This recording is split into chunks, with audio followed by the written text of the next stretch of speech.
예, 그리스도인들은 예수로 사는 인생들입니다. 그리고 예수의 이름을 붙들고 낙심하지 않습니다. 낙심하지 않기를 바랍니다. 아멘. 예, 예수가 희망임을 믿으시기 바랍니다. 예수면 됩니다. 세상 사람들은 뭘 그러느냐고 그러는데 예수면 돼요. 간절한 예수의 이름이 여러분의 삶 속에서 확인될 수 있기를 소망합니다. 이번에 그 세계 야구 월드컵에서 우승한 나라가 베네수엘라입니다. 베네수엘라가 사실은 도미니카 공화국에 졌어요. 그래서 우승하기는 쉽지 않을 거다 그렇게 전망이 됐었습니다.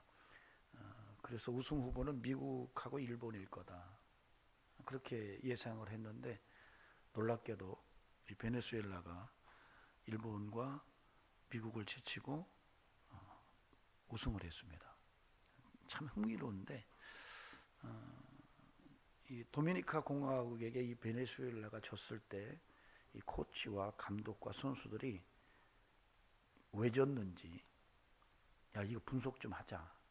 이거 우리가 왜 이들에게 졌는지를 좀 따져보고 다음 경기에서 성적을 잘 내보자 라고 하지 않았답니다. 그때 그들은 감독과 코치와 선수들이 한 곳에 모여서 하나님께 예배를 드렸대요. 하나님이 살아계신 것을 우리가 경험하기를 원합니다. 나라의 위기를 우리의 우승을 통해서 감동시켜달라고, 그리고 누구의 탓도 하지 않게 해달라고 그렇게 예배를 드리고 기도를 해야 했답니다. 매 경기마다 예배가 그들에게는 가장 우선이었답니다. 결승전에서 미국과 게임을 할 때 미국에게 끌려가다가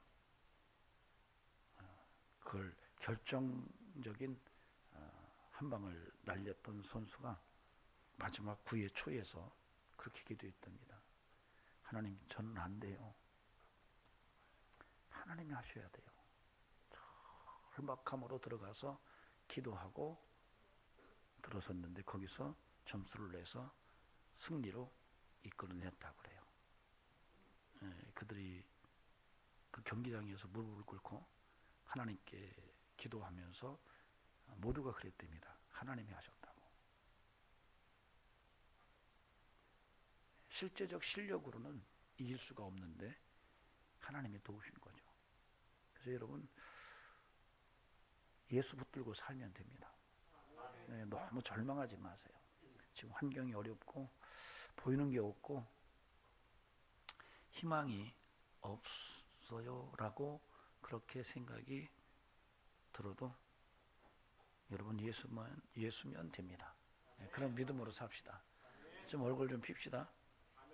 제가 함께 찬송하면서 보니까 얼굴들이 밝지가 않아요. 보니까 우리 김종수 집사는 막 입이 막 찢어질 정도로 막 소리를 치면서 찬송을 부르는데 나머지는 입이 다 이렇게 붙어가지고 뭔 소리가 나오는지 안 나오는지. 여러분, 찬송을 막 입이 막 뒤집어질 정도로 그렇게 막 확 부르잖아요. 그러면 몸에서 독소가 나갑니다. 그 호흡을 통해서. 그래서 오래 살아요. 그래서 우리 성가대들이 대체적으로 오래 삽니다. 왜냐하면 본의 아니게 와가지고 1시간 연습하죠, 찬양하죠, 또 집에서도 찬양하죠. 그러다 보니까 살다 보면 스트레스 받고 속상한 일 생기면 독소가 쌓이거든요. 이 독소들이 암을 만들고 뭐 엄청난 질병들을 만드는데 찬송을 부르고 소리 내서 기도하고 그러면 그 호흡을 통해서 그 독소들이 빠져나갑니다. 그러니까 이게요, 일석이조예요. 찬송할 때도 입이 막 뒤집어질 정도로 찬송하시고 기도할 때도 막 입이 뒤집어질 정도로 한번 소리쳐 기도해 보시기 바랍니다. 놀라운 일이 일어납니다. 이게 절박함이거든요. 간절함이고. 믿음은 그런 절박함 그리고 간절함이 필요합니다. 그래서 믿음으로 사는 사람을 하나님께서 기뻐하십니다. 믿음이 없이는 하나님을 기쁘시게 못한다고 그러잖아요. 믿음으로 사는 성도를 기뻐하십니다. 가진 것도 없고 배경도 없고 배운 것도 없고 뭐 가방끈도 짧고 뭐 모든 게 외모도 이렇게 매주가 뚝 떨어졌다가 어떻게 겨우 어떻게 추스려 놓은 것 같은 이런 모습이라 할지라도요, 여러분 믿음으로 살면 하나님이 그를 편들어 주십니다. 하나님이 편들어 줘야 인생이 되는 거예요. 예. 아무리 잘났고 가방끈 길고 배경도 막 번쩍번쩍하고 누가 나가면 야 인물 좋다 그래도 하나님이 편들어 주지 않으면 희망 없어요. 부탁드립니다. 하나님이 편들어 주는 우리 인생을 만들어 봅시다. 그래서 그런 사람을 하나님의 마음에 꼭 맞는 사람이다 이렇게 얘기합니다. 우리가 사도행전 13장에 가면 22절에서 이런 말씀을 읽을 수가 있어요. 이새의 아들 다윗을 만나니 내 마음에 맞는 사람이다. 내 뜻을 다 이루리라. 이게 개역 성경에서는 내 마음에 합한 자다 이렇게 번역을 했고요. 개정판에서는 내 마음에 맞는 자다. 그러니까 하나님께서 이새의 아들 다윗을 보고 와, 내 마음에 맞아. 내 마음에 꼭 맞는 사람이야. 내 마음에 합한 자야. 이렇게 말씀을 하시면서 내가 그를 통해서 내 뜻을 이룰 것이다 라고 약속하신 거예요. 어때요? 여러분 하나님 마음에 맞나요? 그런 마음은 품고 삽니까? 여사님 얼굴 보세요. 그렇게 살고 있는가? 우리 옆에 있는 집사님이 하나님 마음에 합한 자처럼 살려고 애를 쓰고 몸부림치는 것 같아요. 그런 분은 살짝 손을 들어보세요. 네. 나를 손들지는 말고 내 옆에 있는 분.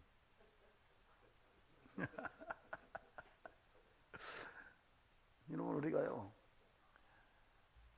돈 벌려고 몸부림치려고 하지 마세요. 건강해 보려고 몸부림치지 마세요. 진짜 우리가 몸부림쳐야 될 것은요, 내가 하나님 마음에 맞는 사람이 되고자 하는 마음을 위해서 몸부림쳐야 돼요. 즉 하나님의 마음에 합한 자가 되기 위해서 몸부림치는 거예요. 만약 누군가가 저에게 목사님 정말 멋있는 성경 구절 하나 저에게 소개해 주세요. 그러면 제가 바로 이 말씀 사도행전 13장 22절을 좀 소개하고 싶어요. 하나님 마음에 합한 자로 살아라. 좀 하나님 마음에 맞는 사람으로 살아라. 그런 기대감으로 그 말씀을 좀 소개하고 싶어요. 그런 마음이 목사에게 있는 것은 우리 성도들도 저도 그래, 하나님 마음에 합한 자로 살아야지, 이런 소망을 품고 그걸 놓고 몸부림치며 최선의 경주를 다하는 이런 인생을 소망하기 때문에 그렇습니다. 그런 은혜가 있기를 바랍니다. 그래서 오늘은 이 다윗에 관한, 다윗이 하나님의 선택 과정 속에서 있었던 사건 속에 그가 하나님의 마음에 합한 자라는 호칭을 들었던 사람으로, 그런 삶이 나와는 어떤 관계가 있을까라고 하는 것을 함께 들여다보는 시간을 가지려고 합니다. 하나님의 음성이 들려주시기를 바랍니다. 오늘 본문의 그 구조를 보면은 오형식 클라이막스 구조로서 도입, 전개, 위기, 절정, 결말의 양식으로 구분해서 본문을 읽을 수가 있습니다. 도입은 1절에서부터 2절의 2절입니다. 그 다음에 전개는 2절 B절에서부터 3절이고 4절 5절은 위기고, 그 다음에 6절에서 11절의 절정이고 12, 13절의 결말에 해당합니다. 제가 이제 늘 말씀드리죠. 문장의 구조를 자꾸 보는 까닭은 그것이 뭐라 그랬어요? 설계도 같은 거다. 건물을 칠 때에 설계도 같은 것이 바로 문장 속에서는 구조다, 이렇게 말씀을 드렸어요. 건물을 볼 때 설계도를 함께 보는 것과 그냥 겉모양만 보는 것은 굉장히 차원이 다릅니다. 성경을 그냥 읽는 것과 구조를 통해서 읽는 것은 그 의미가 굉장히 다를 수가 있습니다. 그래서 여러분들이 그런 염두를 두시고 성경을 보시되 근데 뭐 여러분이 뭐 읽으면서 그렇게 볼 수는 없을 거예요. 그러나 설교 시간에는 가능하면 제가 그런 것들을 여러분에게 소개하는 것은 말씀의 폭과 깊이를 좀 더 하고 싶은 그런 목사의 마음 때문입니다.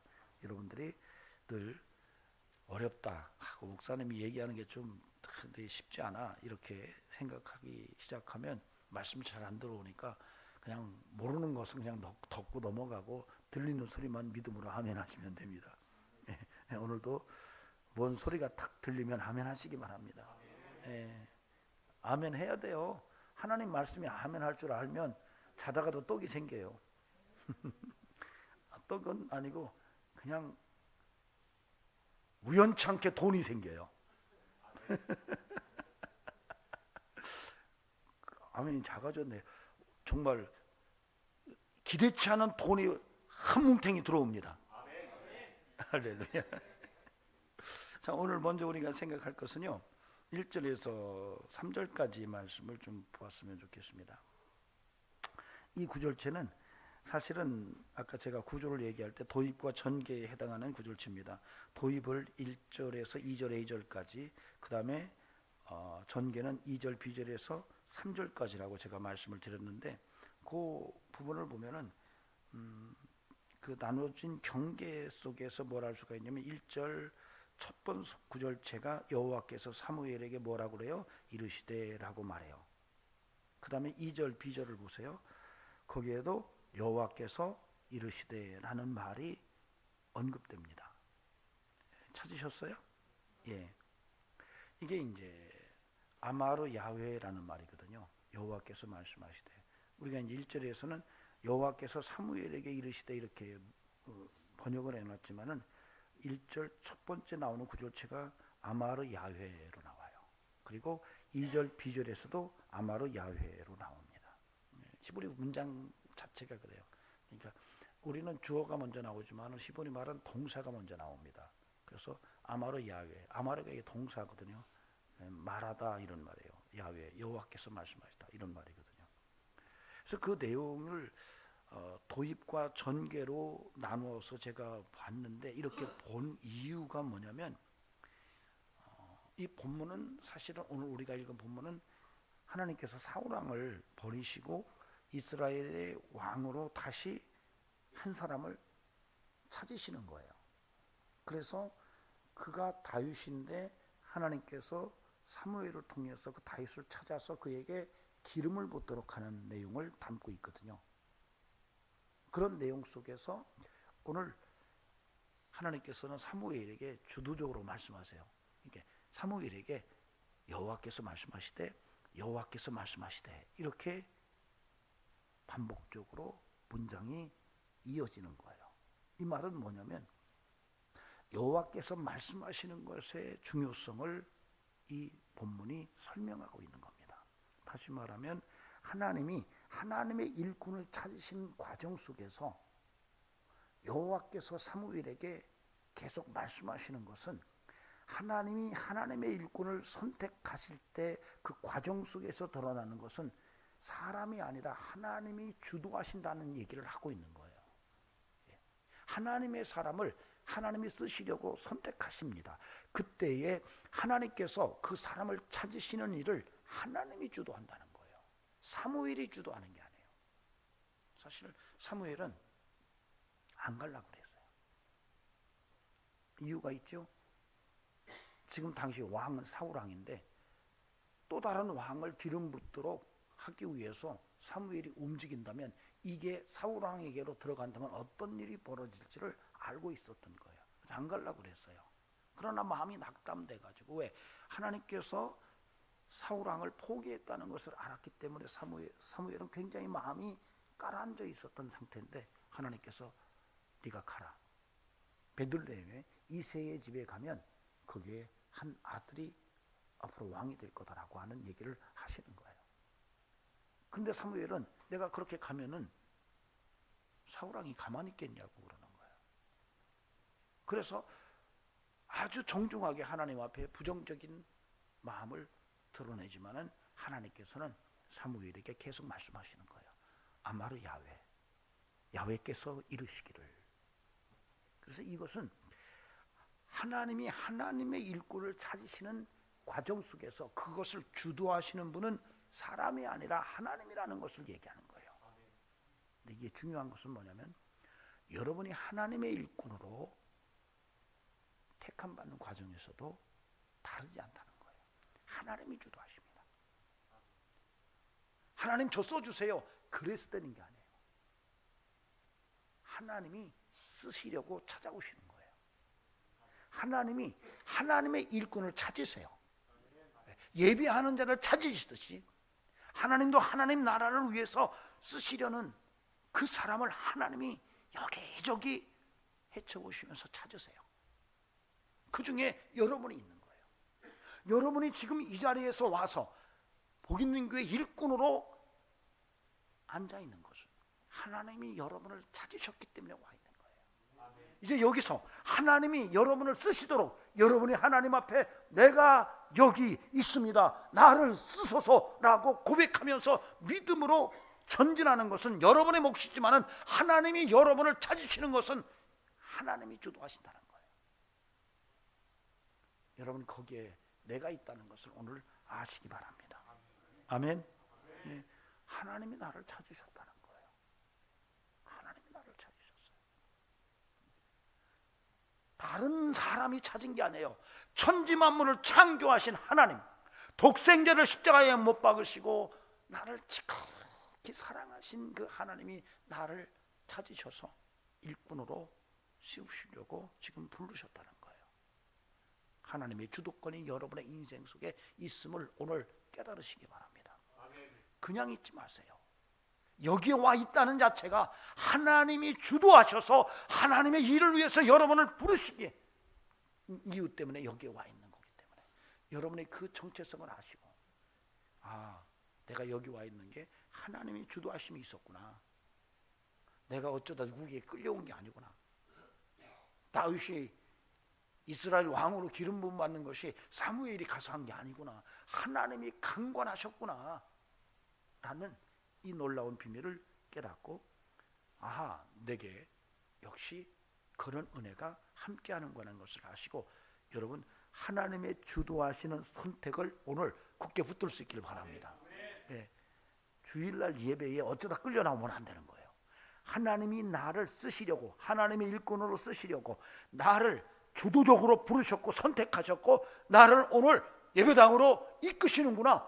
그래, 기쁨으로 가야지, 기쁨으로 여호와를 섬겨야지, 감사함으로 여호와의 전으로 가야지 하면서 정말 힘찬 발걸음으로 예배당에 나와서 힘차게 찬송하고 하나님 앞에 기도하고 정말로 말씀을 들을 때도 아멘 아멘 아멘 하면서 우리의 부르심에 대한 하나님의 선택에 대한 반응을 드러내야 한다는 것입니다. 이런 영성이 여러분에게 있기를 주의 이름으로 축원합니다. 다음으로 4절 5절을 보시겠습니다. 제가 본문을 읽겠습니다. 사무엘이 여호와의 말씀대로 행하여 베들레헴의 이름에 성읍 장로들이 떨며 그를 영접하여 이르되 평강을 위하여 오시나이까 이르되 평강을 위함이니라. 내가 여호와께 제사하러 왔으니 스스로 성결하게 하고 와서 나와 함께 제사하자 하고 이새와 그의 아들들을 성결하게 하고 제사에 청하니라. 아멘. 이게 무슨 말씀이냐면 이 본문은 구조적으로는 위기에 해당합니다. 하나님께서 사무엘에게 너 베들레헴에 가서 이새의 집에 아들들을 좀 봐라. 거기에 왕이 될 사람이 있어. 이렇게 말하니까 사무엘이 아이고 하나님, 그러다가 사울왕이 알게 되면 저 목 달아나요, 피바람 나요, 이런 얘기를 하면서 넌지시 부정적으로 말했지만은 하나님이 그를 강압해서 보냅니다. 그래서 그 근거를 줘요. 야, 너 암송아지를 끌고 가서 제사 드린다고 해라. 그래서 송아지 한 마리를 끌고 이 베들레헴으로 사무엘이 갑니다. 그런 과정 속에서 장로들이, 이 베들레헴의 장로들이 사무엘이 왔다는 소리를 듣고 영접을 나옵니다. 근데 뭔지 모르게 두려워하는 거예요. 그래서 묻습니다. 평강을 위해서 왔습니까? 그래요. 심상치 않은 거죠. 갑자기 베들레헴이라는 작은 동네에 당시에 마지막 사사이고 제사장이었던 사무엘이 찾아왔으니 사울왕을 세웠던 이 놀라운 선지자 사무엘이 찾아왔으니 무슨 일이 지금 벌어졌다라고 예감을 한 거죠. 정치적 감각이 있는 거죠. 그래서 평강입니까? 그랬더니 평강이다. 그러면서 이새의 집에서 이새의 아들들을 제사로 불러냅니다. 하나님께서 제사 드린다고 해서 가서 그걸 명목 삼아서 아들에게 기름을 부으라 그랬거든요. 근데 여기서 보면은 특이한 게 있어요. 사무엘이 안 갈라 그랬거든요. 베들레헴을 안 갈라 그랬어요. 이새의 집에 안 갈라 그랬더니 가라. 그래서 결국은 사무엘이 위험을 무릅쓰고 갑니다. 순종하는 거죠. 여러분, 이 구절체가 4절에서 5절이 왜 위기냐면 하나님께 순종하는, 하나님의 사람이 하나님께 순종하는 것이 때로는 위기가 될 수 있다는 것을 보여주는 거예요. 하나님의 명령에 하나님의 일꾼들이 순종을 하는데 그 순종하는 과정 속에서 무언가 심상치 않은 일이 지금 드러나고 있는 건데 본문의 4절 5절이 그걸 묘사하고 있어요. 그래서 이 베들레헴의 장로들이 사무엘이 온 것에 대해서 두려워 떨면서 평강을 위해서 오신 겁니까? 라고 묻는 것이 바로 그런 것들을 드러내고 있는 거예요. 여러분이 오늘 아셔야 돼요.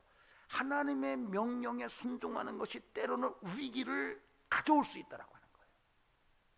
우리 성도들이 하나님의 일꾼으로 쓰여지는 과정 속에서 하나님이 말씀하실 때 굉장히 위험한 상황 속에서 하나님이 우리에게 순종을 요구할 수 있는데 그때가 굉장히 위험한 위기일 수 있다는 것이 이 구주에서 드러났는데, 여러분 놀라운 것은 그럼에도 불구하고 하나님의 사람들이 그렇게 하나님의 명령에 순종할 때에 위기가 오히려 희망이 될 수 있다는 사실을 우리는 독자로서 이 본문을 통해 읽을 수 있어야 됩니다. 그래서 성도가, 하나님의 사람들이 하나님의 명령이 왔을 때에 어떤 위험한 일이 예견될지라도 여러분이 그 명령을 붙들고 하나님의 뜻에 순종하는 과정 속에서 비록 위기가 전개되지만은 결국은 그 일이 우리에게 희망이요 새로운 세계가 열려지는 터닝 포인트가 된다는 거예요. 여러분에게 이런 은혜가 경험될 수 있길 바랍니다. 위기적 상황, 우리가 하나님께 순종할 때는요 정말 위기가 예견될 수도 있습니다. 근데 여러분 믿음으로 주의 뜻이 오니라고 순종하면 오히려 그 위기가 변하여 희망으로 바뀌고 새로운 세계가 열려지는 이런 터닝 포인트가 될 수 있다는 것을 오늘 우리가 이 본문 속에서 읽어낼 수 있기를 바랍니다. 요나는 하나님이 가라 그랬더니 자기 생각에 하나님의 말씀이 합당치가 않은 거예요. 그래서 니느웨로 가라는 하나님의 명령을 거부하고 다시스로 도망가죠. 토끼입니다. 쉽게 토끼.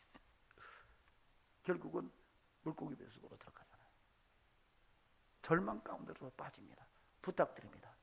하나님의 명령에 순종하는 영성이 우리 성도들의 삶에서 늘 확인됨으로 위기가 예견되지만은 순종함으로 오히려 위기가 희망을 만들어내는 어떤 터닝 포인트로 변하는 은혜가 경험되기를 주의 이름으로 간절히 축원합니다. 예, 그래서 저와 여러분은 순종이 제사보다 낫다는 것을 믿음으로 붙들어야 할 줄로 압니다. 그렇게 삽시다. 따라합시다. 순종이 믿음이다. 예, 순종은 믿음의 또 다른 표현이에요. 그러니까 믿음이 있으면 순종합니다. 하나님을 향한 믿음이 있으면 하나님 말씀에 순종합니다. 그런데 믿음이 없으면 순종 안 해요.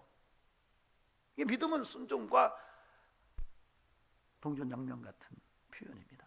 저는 우리 성도들에게 순종의 영성이 함께하고 믿음이 충만하기를 주의 이름으로 축원합니다. 자, 그 다음에 6절에서 11절 말씀을 보시겠습니다. 이것은 사실은 오늘 구주에서 절정에 해당합니다. 내용이 좀 길어요.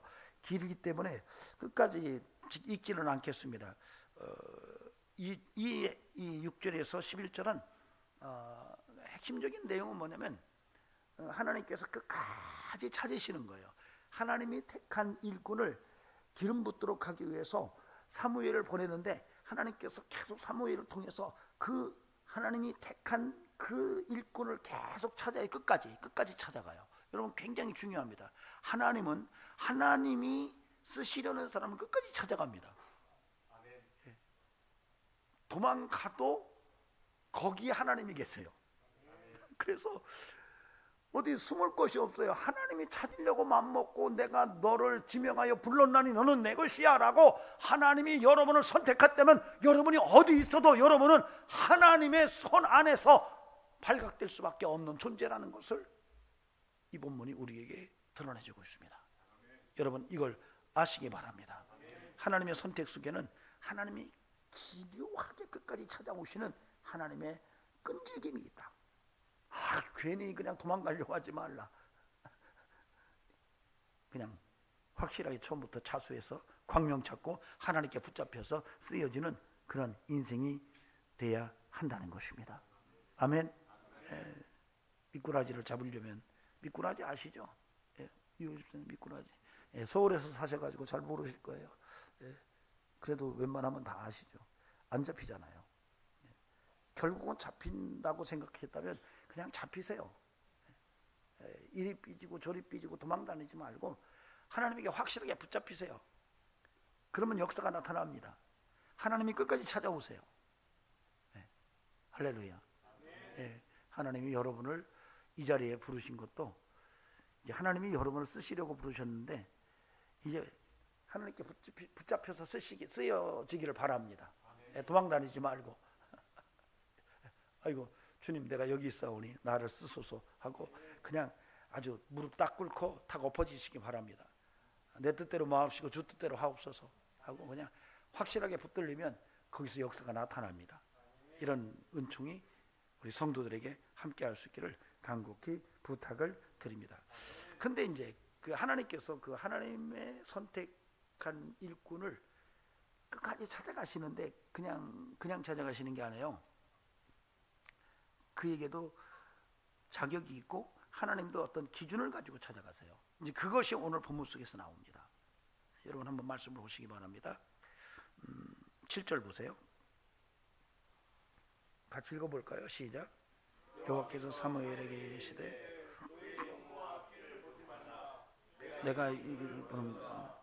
내가 보는 것은 사람과 같지 아니하니 사람은 외모를 보거니와 나 여호와는 중심을 보느니라.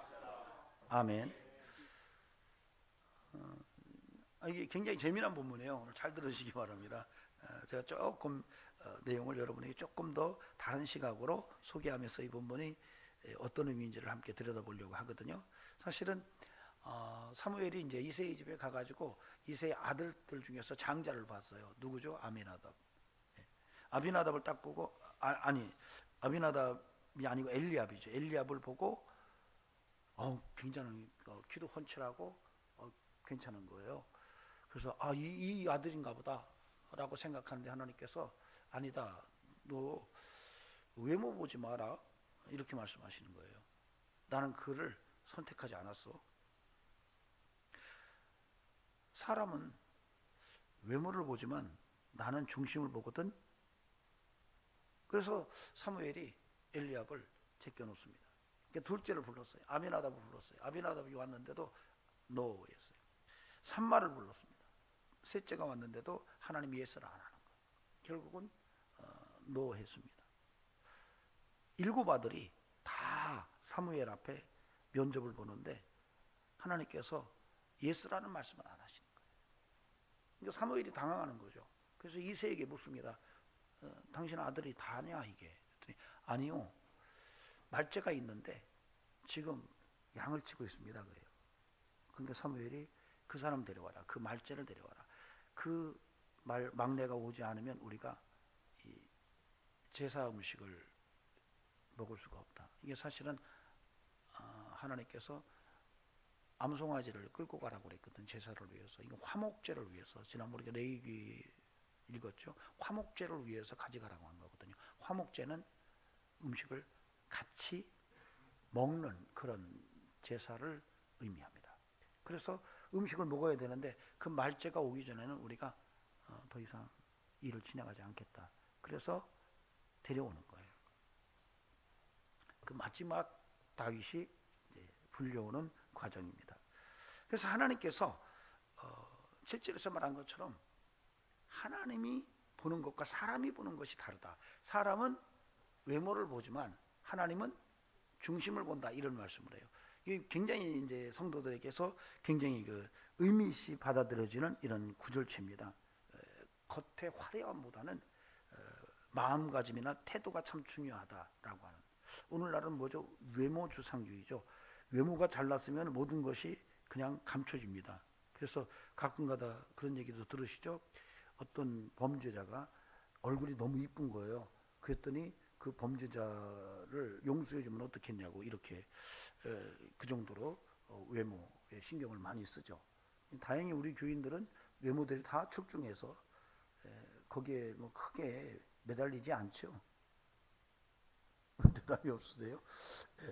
예. 옆 사람 얼굴 한번 보시고 잘생기셨습니다. 예. 한번 해주세요. 아름다우십니다. 멋지십니다. 핸섬하십니다. 시작. 이게 기분 좋다니까요. 아침에 인사할 때 멋지십니다. 네. 아름답습니다. 네. 그러면 저도 어디 가면은 목사님 머리 빠지셨네 이러면 기분 나쁜데요.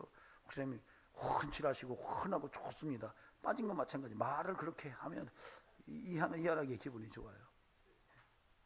사람은 외모를 보는 거죠. 근데 하나님은 중심을 본다 이렇게 얘기해서 이 본문이 굉장히 이제 우리의 삶 속에서 많이 인용되기도 하고 어떤 겉을 보는 것과 내면을 보는 것에 대한 차이로 이 본문을 많이 씁니다. 그런데 그럼에도 불구하고 이 본문을 좀 문제를 제기하는 분들이 있어요. 이 왜 그러냐면 7절에서 하나님께서 사람을 보는 시각이 나는 중심을 보거든 이렇게 말씀을 하셨는데 그 다음에 나오는 다윗의 모습을 읽어보면 12절에서 나옵니다. 여러분 12절 한번 읽어보실까요? 12절 시작.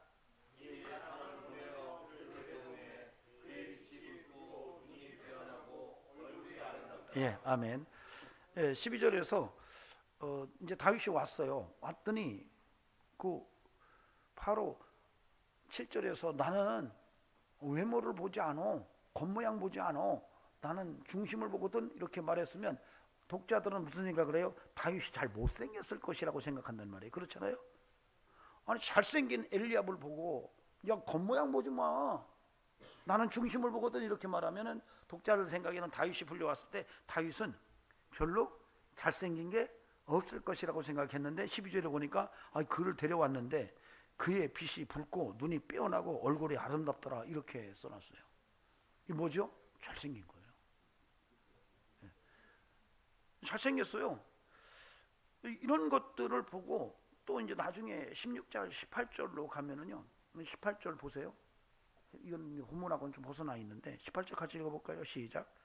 수는 중 한 사람이 대답하여 이르되 내가 베들레헴 사람 이새의 아들 본즉 수금을 탈 줄 알고 용기와 무용과 구변이 있는 준수한 자라 여호와께서 그와 함께 계시더이다 하더라. 예, 한 젊은 청년이 다윗을 알고 있는 거예요. 근데 거기 보니까 뭐라고 그래요? 준수하다 이렇게 말해요. 그래서 사실은 하나님께서 앞에서 야 나는 외모 안 보고 나 마음을 보거든, 나 중심을 보거든 이 말이 무색해지는 거예요. 그래서 이 본문을 이게 제대로 읽어야 되는 게 아니냐라고 따지는 분들이 있어요. 그래서 이 본문을 그 히브리 본문으로 다시 재해석을 하면서 이 본문의 의미를 약간 다르게 이해하려는 이런 움직임이 있습니다. 그럼에도 불구하고 저는 오늘 우리가 읽는 이 본문이 오히려 더 맞다라고 그렇게 판단이 돼요. 그러니까 여러분은 제 얘기는 이 본문이 맞은데 이 본문 7절 본문에서 특히 나는 마음을 본다, 나는 사람의 외모를 보지 않고 중심을 본다라고 하는 이 본문의 문제를 제기하는 이들의 의견을 제가 좀 선호하지는 않습니다.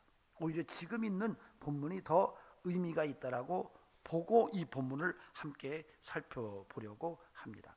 사실은 아까 읽었던 사무엘상 16장 12절에서 그의 빛이 붉고 얼굴이 붉다는 얘기죠.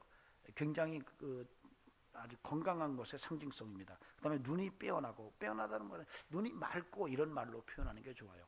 그 다음에 얼굴이 아름답더라. 근데 사실 이 본문에서 얼굴이 아름답다, 얼굴이라는 말이 없어요. 그냥 모습이 핸섬하더라. 토브라는 말을 씁니다. 좋다. 그러니까 하나님이 보시기에 좋았더라. 창세기에서 하나님이 사람을 지으시고 모든 만물을 지으시며 항상 반복적으로 하시는 말씀이 보시기에 좋았더라 할 때 그 좋았더라라는 말이 토브예요. 그 말을 여기서 써요.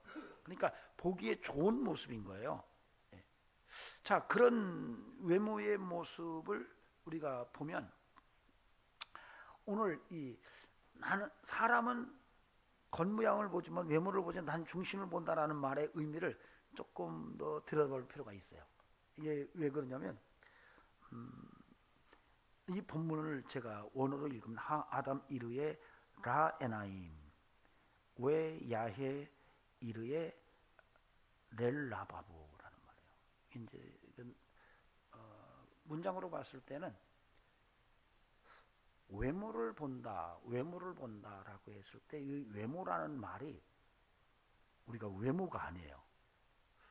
그게 뭐냐면 눈을 본다라는 말이에요. 이게. 그러니까 사람은 눈을 보지만 이렇게 하는 거예요. 그 다음에 하나님은 중심을 본다라는 말이지만 마음을 본다, 심장을 본다 이렇게 표현되어 있어요. 그러니까 이게 말이 안 되는 거죠. 겉모양을 보는 게 아니고 사람은 눈을 본대요. 두 눈을 본대요. 그리고 하나님은 심장을 본대요. 그래서 여기에 눈이라는 말과 심장이라는 레브라는 말, 이 말 앞에 전치사가 하나 붙어요. 전치사 중에 레라고 하는 전치사가 붙는데 이것이 사실은 본문 속에서는 at, 영어로 at로 해석이 되거든요. 근데 이것을 목적을 이끄는 at로 보지 않고 이것을 수단으로 보는 전치사로 읽어야 된다고 주장하는 거예요. 그러면 본문이 어떻게 되죠? 사람은 뭐로 봐요? 눈으로 보거니와 이렇게 되는 거예요. 뭔지 이해가 되십니까? 네. 사람은 눈으로 보는 수단인 거예요. 눈을 보거니와 이게 아니라 눈으로 보거니와 하나님은 심장으로 본다 이렇게 해석이 되는 거예요. 이게 굉장히 적절하잖아요. 오히려 이렇게 설명하면은 야 맞지? 사람은 눈으로 보지만 하나님은 심장으로 봐. 그런 얘기예요.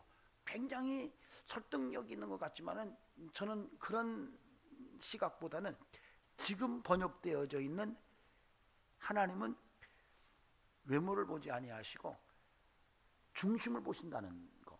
사람은 외모를 보지만 하나님은 중심을 보신다는 것이 오히려 더 합당한 번역이라고 보는 거예요. 왜냐하면 문법적으로 레라고 하는 전치사가 정확하게 at를 의미해요.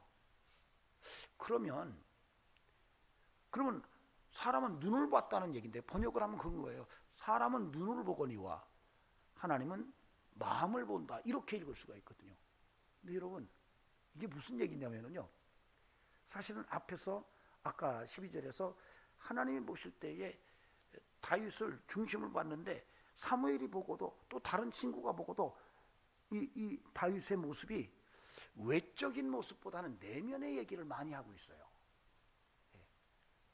눈이 맑고 그 다음에 외모가 보기 좋더라. 토부. 그리고 그가 구변도 있고 악기도 탈 줄 알고 하나님과 함께 있더라.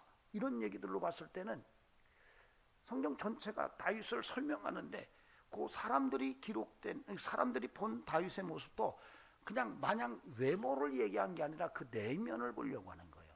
사람이 첫 번 사람을 딱 봤을 때 어디를 보죠? 이효일 집사님 잘 알지 그건. 이효일 집사님 딱 보는 순간에 어디를 봐요? 마음 보죠. 참. 눈을 봐요. 눈을 보는 게 맞아요. 여러분 사람 딱 보는데 어디를 보십니까? 눈을 봐요. 제가 장승환 씨를 딱 보면 눈을 봐요. 아니 그건 그냥 지나가는 거고 의미가 있어. 이렇게 딱 사람을 볼 때는 제일 먼저 눈을 봐요. 왜 그럴까요?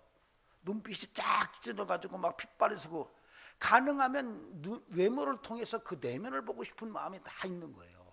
아니 그냥 지나가는 나그네 쳐다보는 건 뭐 우리 김동원 씨님 말씀하신 대로 뭐 명품을 입었냐, 뭐 명품 백을 들었냐 이런 거 쳐다보지만 진짜 어떤 중요한 사건 속에서 사람을 볼 때는 눈을 봐요. 그 눈을 보는 이유가 뭐예요? 어떻든지 사람의 내면을 좀 더 보고 싶은 거예요. 왜? 사람의 내면을 사람이 볼 수 없기 때문에. 뭔지 이해가 되세요? 눈을 봐요. 그러면 눈이 어디에 달렸어요? 눈높이가 키높이에요. 제가 장성환 집사님을 쳐다보면 이렇게 쳐다봐야 돼요. 눈 쳐다보려면. 그러니까 사실은 눈을 봤다는 말이 틀리지가 않은 거예요. 하나님은 마음을 보시는 거죠. 그래서 이 본문이 아까 말한 대로 눈으로 보고 심장으로 본다라고 하는 것으로 해석하기보다는 현재 있는 해석이 더 정확할 수 있다라고 제가 인정하고 싶은 거예요. 그게 왜 그러냐면 사람은 눈을 보고 어떻든지 그 사람의 내면을 읽어내고 싶지만은 사람은 그렇게 눈을 봐도 내면을 읽을 수가 없다. 그러면 하나님은 마음을 보는데 너희가 하나님의 마음을 보는 그 시각으로 너희의 바라보는 패러다임을 바꿔야 된다라고 하는 메시지예요. 이게요. 여러분, 즉 다시 말하면 사람이 보는 시각을 내려놓고 하나님이 보는 시각으로 너희의 보는 시각을 바꿔라, 이런 얘기를 하는 거예요. 이 말이 이런 의미로 드러나고 있음이 제가 보는 이 본문에 대한 이해입니다. 여러분, 그래서 오늘 하나님이 끝까지 찾으시는 그 일꾼은 어떻게 사람이 발견할 수가 있냐면 사람의 시각으로는 찾아낼 수가 없는 거예요. 하나님의 시각으로 봐야만 찾아지는 거예요. 근데 이게 왜 오늘 본문이 그렇게 봐야 되냐면 나중에 다윗이 사무엘에게 불려와요. 그때 이새가 뭐라고 그래요? 양을 친다고 말해요. 그러니까 그 당시에 다윗은 아버지의 양을 치고 있었어요. 근데 이 사건이 나중에 다윗이 골리앗을 만났을 때 유사한 얘기로 들려와요. 다윗이 골리앗에게 나갈 때에 나가려고 하니까 사울왕이 야, 너 나가서 싸울 수 있겠어? 그는 용사야. 너는 소년이잖아. 이렇게 말할 때 다윗이 고백한 말이 있어요. 뭐라고 고백하죠? 내가 아버지 양을 칠 때 사자와 곰이 나타나서 우리 양을 물어가면 내가 쫓아가서 갈기를 잡고 사자에게서 양을 뺏어왔거든요. 그때 나를 지키신 하나님이 저 블레셋 사람 골리앗의 손에서도 나를 지키실 것을 내가 믿습니다라고 하고 나가요. 이 믿음이에요. 이 믿음이 오늘 본문 속에서 연결되어야 돼요. 그러니까 다시 말하면 하나님이 마음을 보고 찾으시는 것은 사실 하나님은 다윗의 믿음을 보신 거예요. 사람은 어떤 사람의 일꾼을 찾을 때에 그의 어떤 내면을 들여보려고 자꾸 그렇게 따져보지만은 그게 아니고 믿음을 보는 하나님의 시각을 가져야 한다라고 하는 말씀을 하고 있는 겁니다. 하나님은 믿음의 사람을 찾으세요. 좀 못생겼어도, 배운 게 별로 없어도, 배경이 별거 아니어도 믿음의 사람을 찾으십니다. 사람은 그걸 못 보는 거예요. 이 사람의 믿음이 얼마인지 못 보는 거예요. 여러분, 그러므로 저는 부탁을 드립니다. 여러분이 믿음의 사람으로 하나님 앞에 설 수 있기를 바랍니다. 믿음의 사람을 하나님이 찾으십니다. 믿음의 사람을 찾으셔서 하나님의 일을 위해서 귀하게 쓰십니다. 다른 조건 붙이지 않습니다. 외모나 어떤 자격이나 신분이나 배경이나 지식이나 어떤 가방끈까지도 필요 없습니다. 하나님이 쓰는 사람은 오직 믿음의 사람을 쓰신다는 것을 오늘 우리가 읽을 수 있어야 됩니다. 여러분에게 믿음이 담겨져 있기를 바랍니다. 하나님이 찾는, 끝까지 찾는 일꾼은 믿음의 사람을 찾습니다. 정말로 살아있는 믿음을 가진 사람을 하나님이 끝까지 찾아서 하나님의 일을 위해서 세우십니다. 저는 우리 성도들에게 그런 믿음이 충만케 되기를 주의 이름으로 간절히 축원합니다. 믿음으로 삽시다. 아멘. 예. 여러분의 인생이 아무것도 없고 정말로 빈털터리고 털으면 이 밖에 나오는 게 없다고 생각한다면 여러분 믿음으로 사세요. 그 믿음 속에서 놀라운 역사가 나타납니다. 하나님이 쓰십니다. 놀랍습니다. 여러분, 그래서 이 믿음이 다윗의 내면이었던 거예요. 그 마음의 믿음이 있었던 거예요.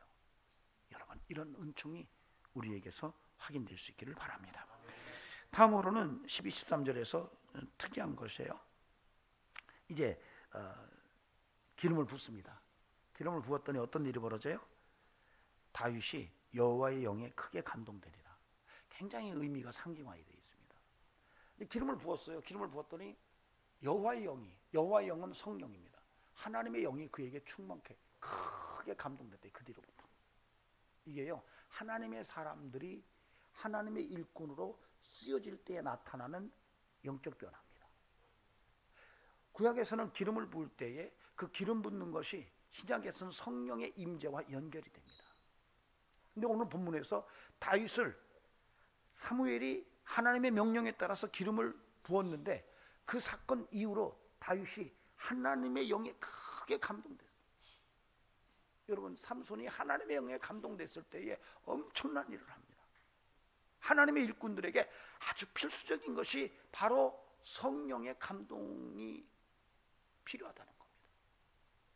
하나님의 사람들이, 하나님이 찾은 하나님의 일꾼들이 하나님께 쓰여질 때에 반드시 그에게 동반되어야 될 삶의 놀라운 반전은 바로 성령의 충만한 임재를 통해서 하나님의 영에게 크게 감동받은 이런 영성으로 나아갈 때 하나님이 그를 통해서 하나님의 위대한 일을 감당케 하실 줄로 믿으시면 아멘 하시기 바랍니다. 그래서 성령이 너에게 임하시면 너희가 권능을 받고 땅끝까지 나의 증인이 된다라고 말씀하시는 것은 오늘 이 다윗의 모습 속에서도 읽을 수가 있어야 합니다. 저는 부탁드립니다. 저와 여러분의 삶 속에 하나님의 기름 부음이 있기를 바랍니다.